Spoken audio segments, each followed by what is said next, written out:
The moment the customer stormed into the store, everyone knew there was going to be trouble. His voice boomed over the quiet chatter of shoppers, demanding attention. He clutched a receipt in one hand and a product in the other, his face twisted in frustration. "I want a refund, and I want it now." His tone made it clear he wasn't asking. He was demanding. The cashier, a young woman barely out of college, tried to explain the store's policy. Politely. Patiently. But the customer wasn't having it. "I don't care about your policy. Get me the owner. Now." The air in the store grew heavy as customers stole nervous glances, pretending not to watch. Employees exchanged looks, unsure of what to do. What the man didn't realize, though, was that the owner was already there. Watching. Listening. And when they finally stepped forward, the customer's smug confidence vanished in an instant. Because he had just made a huge mistake, one that was about to cost him more than just a refund. The store fell into an uneasy silence as the customer stood with his arms crossed, tapping his foot impatiently. The young cashier hesitated, glancing around, unsure of how to de-escalate the situation. But before she could say anything else, a voice from the back of the store cut through the tension. "I believe you were asking for me." The customer turned, his frustration shifting into something else: curiosity, maybe even a hint of arrogance. He expected some older businessman, a manager in a stiff suit, someone who would grovel at the first sign of conflict.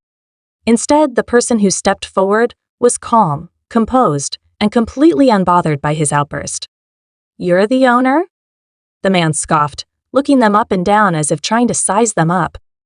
"You expect me to believe that?" A few employees exchanged amused glances, but no one spoke. The owner simply nodded. "That's right. And I understand you have an issue?" The customer squared his shoulders, suddenly emboldened. "Yeah, I do. I bought this last week and it's defective. I want a refund.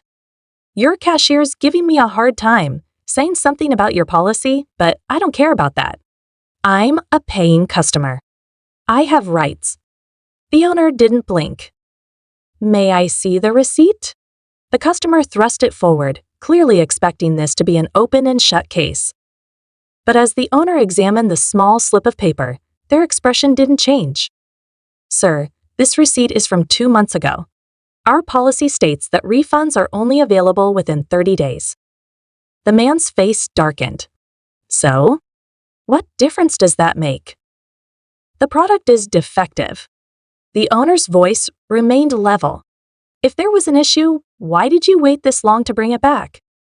The customer faltered for just a second, but he quickly regained his bluster. "It doesn't matter. A good business would take care of its customers, not try to nickel and dime them over policies." A few customers nearby pretended to browse, but it was obvious they were listening. The cashier, still standing behind the register, watched anxiously. The owner tilted their head slightly, as if considering the argument. "You're right. A good business does take care of its customers. But it also follows the rules to be fair to everyone. If I make an exception for you, then I'd have to make an exception for everyone." The man's jaw clenched. "So that's it? You're not going to do the right thing?" The owner exhaled slowly, folding the receipt and handing it back.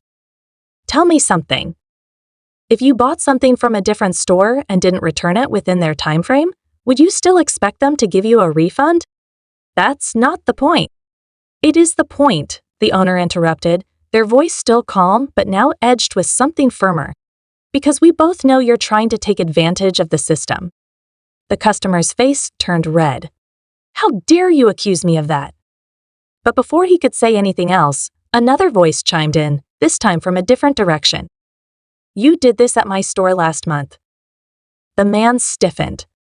A woman, standing near the entrance with a shopping basket, crossed her arms. "You came in yelling about a refund, same exact story. The manager didn't give in, so you made a scene and left. And now, here you are, trying it again." The air in the store shifted. Employees exchanged looks. A few customers murmured to each other. The man's bravado flickered. "That's a lie," he spat. You know what you're talking about." But the woman shrugged. "Maybe. But I'm not the only one who remembers." She gestured around the store, where a few others nodded in quiet agreement. The owner didn't gloat, didn't smirk. They simply waited, giving the man space to either defend himself or walk away. His hands curled into fists. His chest heaved. For a moment, it looked like he might try to argue his way out of it. But the weight of the stares, the quiet judgment pressing in from all sides, was too much. What mattered, she now understood, was love, attention, and presence. It was the simple act of being there, truly being there for the people who needed you. Her husband, too, found himself contemplating the events. He had always prided himself on being successful, on providing for his family, on ensuring they never had to worry about money or status. But the more he reflected, the more he realized that none of that mattered if he wasn't actually present for the people who mattered most, his wife and daughter. What was success if it meant sacrificing the moments that truly defined a life? What was wealth if it came at the cost of connection? It was in these moments of quiet reflection that the couple began to change. Slowly, they started to see their daughter in a new light. No longer just the child they had been raising, but a person, a small but complex individual with feelings, dreams, and fears of her own. They began to listen to her more, to hear her when she spoke, to pay attention to the subtleties of her behavior, the way she would light up when they asked about her day, or how her eyes would dim when she felt ignored. They started noticing the small things, the way she clung to them at night, the way she would reach for their hands in the mornings, the way her laughter echoed in their hearts when they simply spent time with her. At first, it felt awkward. They weren't used to being present in this way, weren't used to slowing down enough to truly connect. But the more they practiced, the easier it became. They found joy in the little moments, the family dinners, the walks in the park, the quiet conversations at night. These were the moments that mattered, the moments that defined their lives, not the luxury of the restaurants or the business meetings or the social gatherings. And then came the moment when they realized just how far they had come. It was a Saturday afternoon, and they were sitting together in the living room, just the three of them, watching an old family movie. Their daughter had curled up on the couch between them, her head resting on her mother's lap, her small fingers clutching a blanket. For the first time in a long time, there was no rush, no distraction, no need to be anywhere else. Just the simple, quiet presence of family. And in that moment, as they shared a quiet smile, they understood. It wasn't just about fixing what had gone wrong. It was about being present, truly present, in the moments that mattered. It was about showing love, showing care, showing empathy in both the big and small ways. And most importantly, it was about seeing each other, the people who mattered most, not as afterthoughts or distractions, but as the heart of everything. The couple's journey wasn't one of perfection. It wasn't a sudden transformation that erased all their past mistakes. But it was a journey toward growth, toward understanding, toward reconnection. It was a slow process, but it was real. In the weeks that followed, they made an effort to change. They took more time off from work, spent more time at home, and prioritized their family.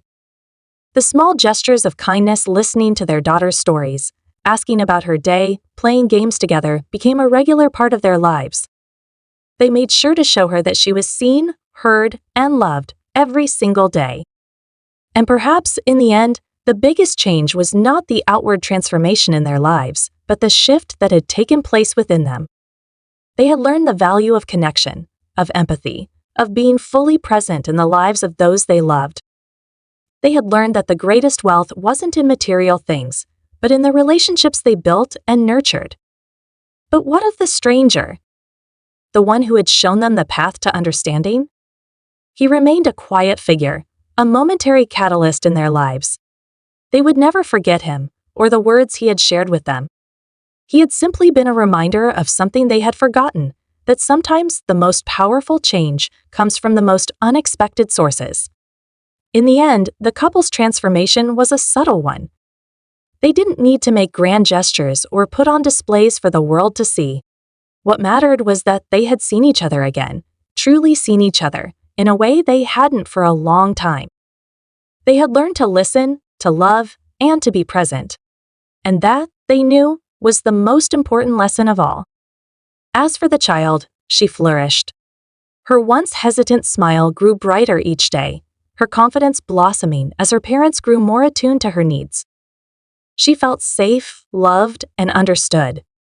And though she would never fully comprehend the complexity of the changes that had taken place, she would grow up knowing that she was the center of her parents' world, a world now shaped by love and presence, not just wealth and success. In the end, it wasn't just about the crying child in the restaurant. It was about the realization that we are all, in some way, crying out for attention, for love, for connection. And the true measure of a person, of a family, is how they respond to those cries, not with indifference, but with empathy, with understanding, and with the willingness to see the humanity in those around them. That was the real lesson, the one that would stay with them forever.